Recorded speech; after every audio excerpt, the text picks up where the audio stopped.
potensial ke dalam kategori yang bisa dilakukan. Masalah utama dituliskan pada kepala ikan, sedangkan penyebab-penyebabnya diuraikan pada tulang-tulang yang lebih kecil seperti manusia, metode, mesin, material, pengukuran dan lingkungan 6M. Diagram ini membantu tim memahami hubungan sebab akibat secara mendalam, memfasilitasi kolaborasi, dan menghasilkan solusi yang efektif untuk masalah yang diidentifikasi. Pertama, bagaimana analisis proses bekerja? 1. Definisikan masalah utama. Sudah masalah ini diucapkan di bagian kepala ikan atau di ujung garis tulang ikan.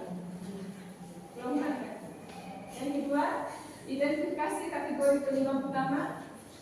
Tentukan kategori-kategori utama yang mungkin berkontribusi terhadap masalah tersebut. Yang ketiga, identifikasi penyebab spesifik. Untuk setiap kategori, lakukan brainstorming untuk mengidentifikasi penyebab-penyebab yang lebih spesifik dan catat di sepanjang tulang-tulang yang mewakili kategori tersebut. Yang keempat, analisis akar penyebab. Gunakan diagram ini untuk memvisualisasikan hubungan antara penyebab dan masalah. Yang kelima, kembangkan solusi. Prioritaskan solusi yang akan mengatasi akar penyebab yang teridentifikasi untuk menyelesaikan masalah secara efektif. Contoh kategori 6M. Berikut adalah kategori umum yang digunakan dalam analisis tulang ikan, yang disebut 6M. Man atau manusia, faktor-faktor yang berhubungan dengan orang seperti kurangnya perhatian atau kelelahan. Macin atau mesin, masalah dan peralatan seperti mesin yang tidak terawat atau tidak akurat.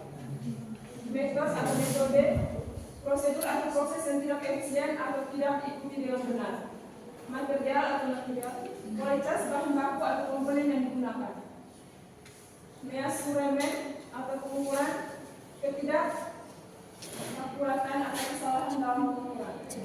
Environment atau lingkungan, kondisi kerja atau lingkungan yang mewakili proses. Manfaat analisis tulang ikan.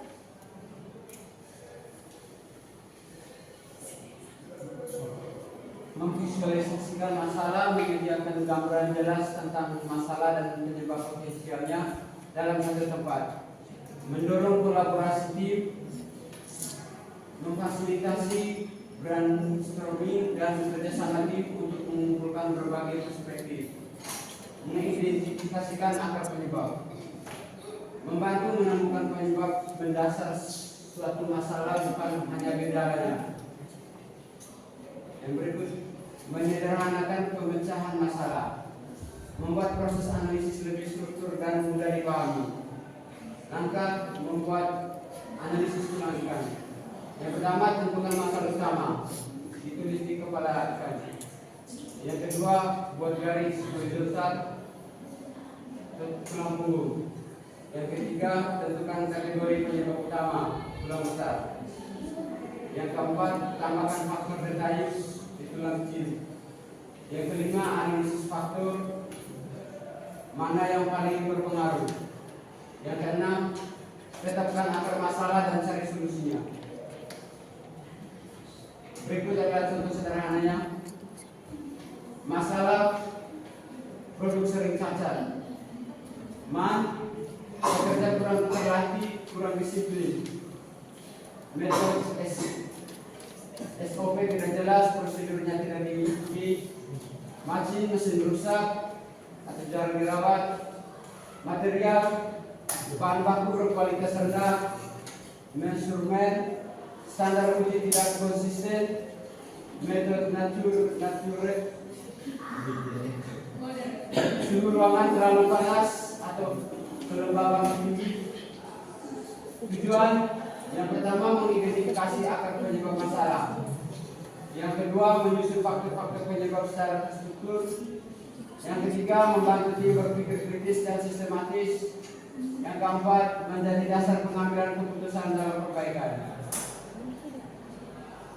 Yang berikut, teman-teman, sini kami membawa materi yang pertama dari analisis logika. Yang kedua sekarang adalah analisis pola masalah. Pengertian dari analisis pola masalah adalah metode visual untuk memahami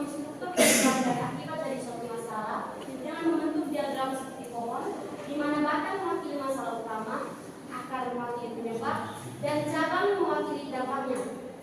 Metode ini membantu menemukan akar penyebab masalah dan akibatnya, sehingga dapat digunakan untuk merumuskan solusi dan strategi perencanaan yang lebih struktur dan efektif.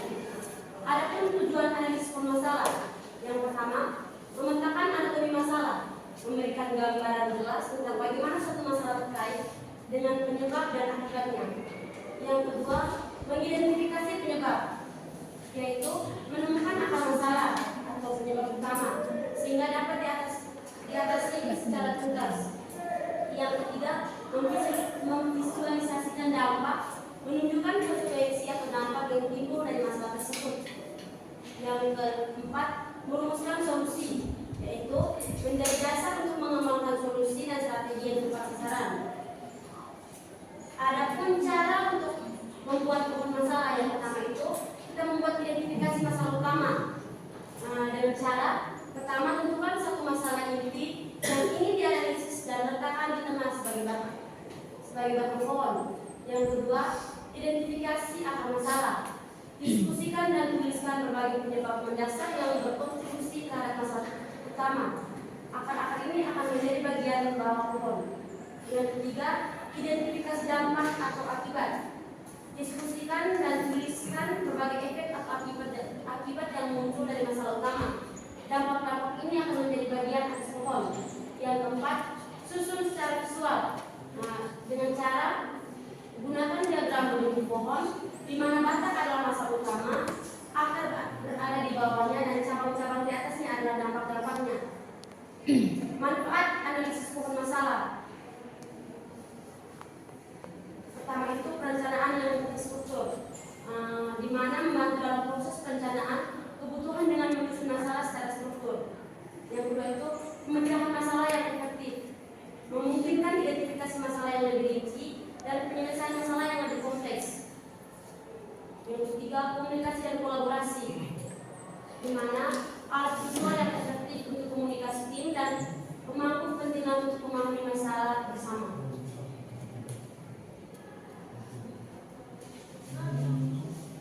Jadi teman-teman, di sini kelompok kami juga memberikan contoh bagaimana gambar tulang ikan itu sendiri. Kita lihat sama-sama.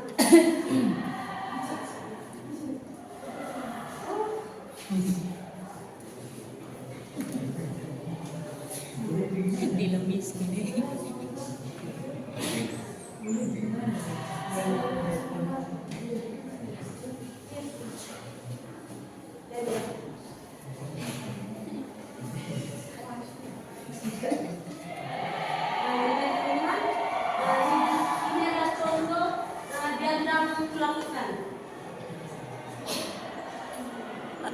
Dimana di sini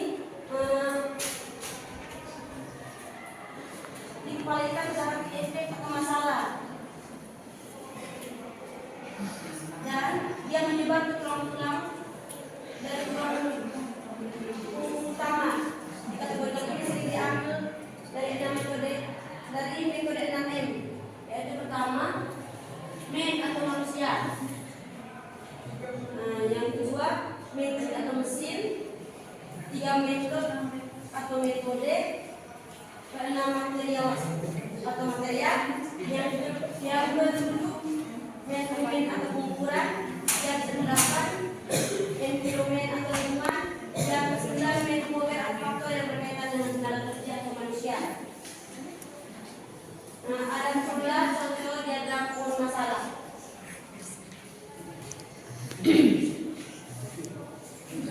Di mana masalah akibat di tempat habis.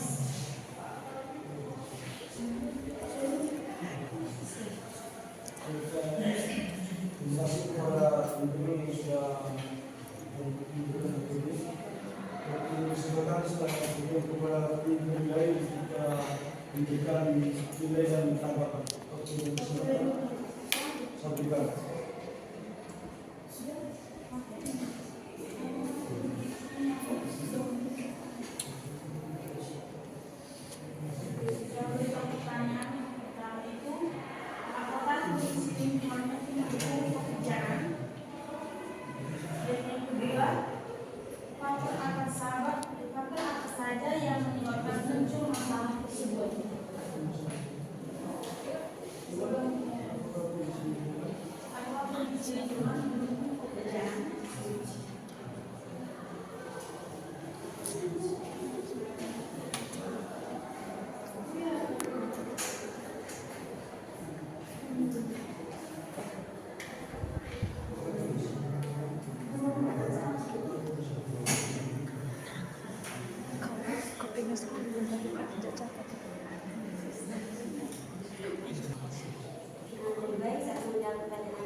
Kalau faktor-faktor yang menyebabkan itu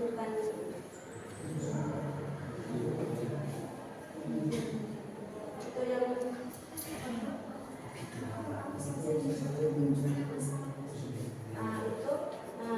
faktor-faktor yang menyebabkan munculnya masalah itu seperti kekurangan atau di sini kan kita menunjukkan contohnya dari manusia itu seperti kekurangan bahan pekerjaan dan tenaga kerja.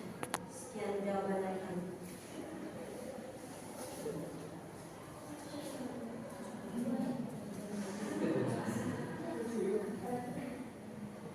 Bisa terima jawaban dari kelompok masing-masing.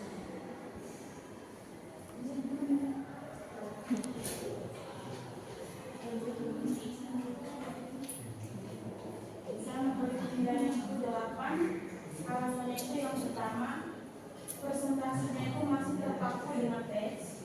Yang kedua presentasi diagram itu gambarnya terlalu kecil jadi audiens tidak melihat jelas apa yang ada dalam diagram tersebut. Mungkin dari saya itu saja saya kembali. Terima kasih atas penilaian ini. Itu saja kami kembalikan ke audiens. Oke.